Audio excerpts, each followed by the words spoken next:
नमस्कार दोस्तों, स्वागत है आप सभी का अल्ट्रा हील होम्योपैथी में।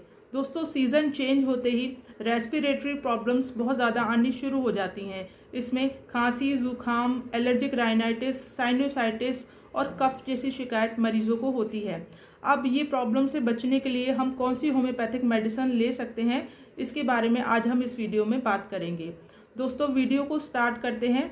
वीडियो को स्टार्ट करने से पहले आप सभी से एक रिक्वेस्ट है, अगर आप मेरे इस चैनल पर नए हैं तो चैनल को लाइक एंड सब्सक्राइब ज़रूर कर दीजिए।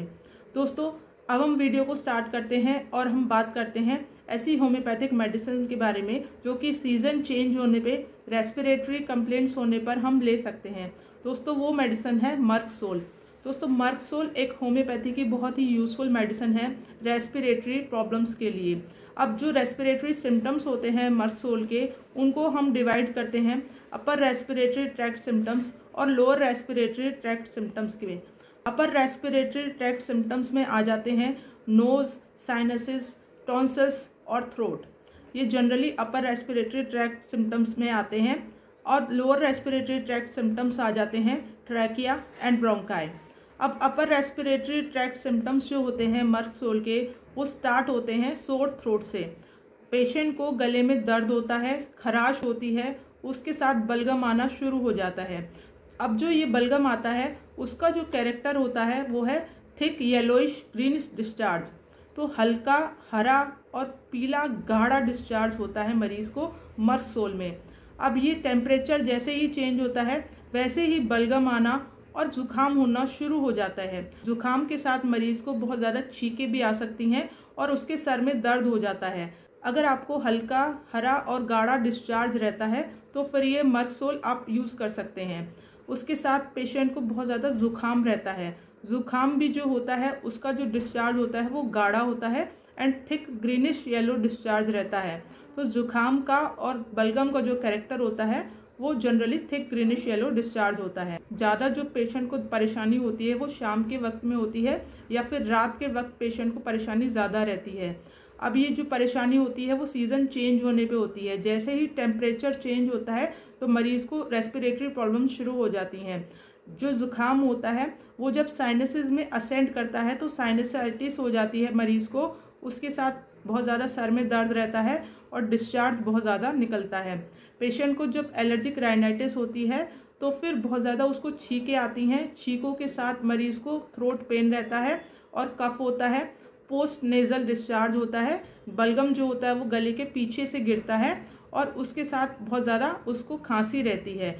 एलर्जिक राइनाइटिस में और साइनोसाइटिस में मर्कसोल बहुत ज़्यादा यूज़फुल रहती है और ये पेशेंट को क्योर करती है।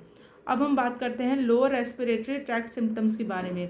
लोअर रेस्पिरेटरी ट्रैक्ट सिम्टम्स में मरीज़ को बलगम के साथ बहुत ज़्यादा खांसी होती है और चेस्ट में उसको पेन होता है। तो खांसने पे चेस्ट में उसको दर्द महसूस होता है और बहुत ज़्यादा गाढ़ा जो डिस्चार्ज होता है वो होता है और ये डिस्चार्ज का कैरेक्टर होता है थिक ग्रीनिश येलो डिस्चार्ज।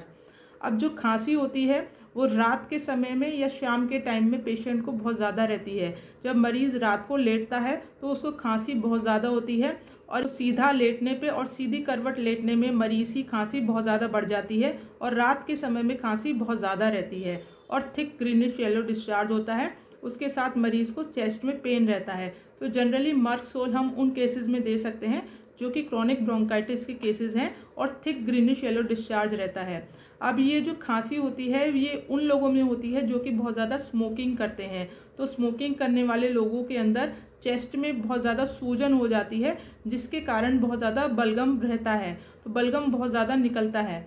तो क्रॉनिक ब्रोंकाइटिस के जो पेशेंट्स हैं उनको स्मोकिंग को कम्प्लीटली बंद कर देना चाहिए, क्योंकि अगर वो कंटिन्यूसली स्मोकिंग करते रहेंगे तो फिर जो सूजन है वो ख़त्म नहीं होती है और बलगम लगातार बनता रहता है। तो अगर बलगम बंद करना है तो फिर आपको स्मोकिंग बंद करना ज़रूरी है।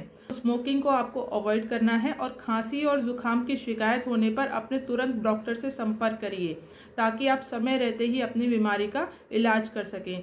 दोस्तों, अगर क्रॉनिक ब्रोंकाइटिस लंबे समय तक रहती है तो फिर ये लंग्स को भी अफेक्ट करती है। परमानेंट डैमेज हो जाता है अगर क्रॉनिक ब्रोंकाइटिस काफ़ी लंबे समय तक रहती है।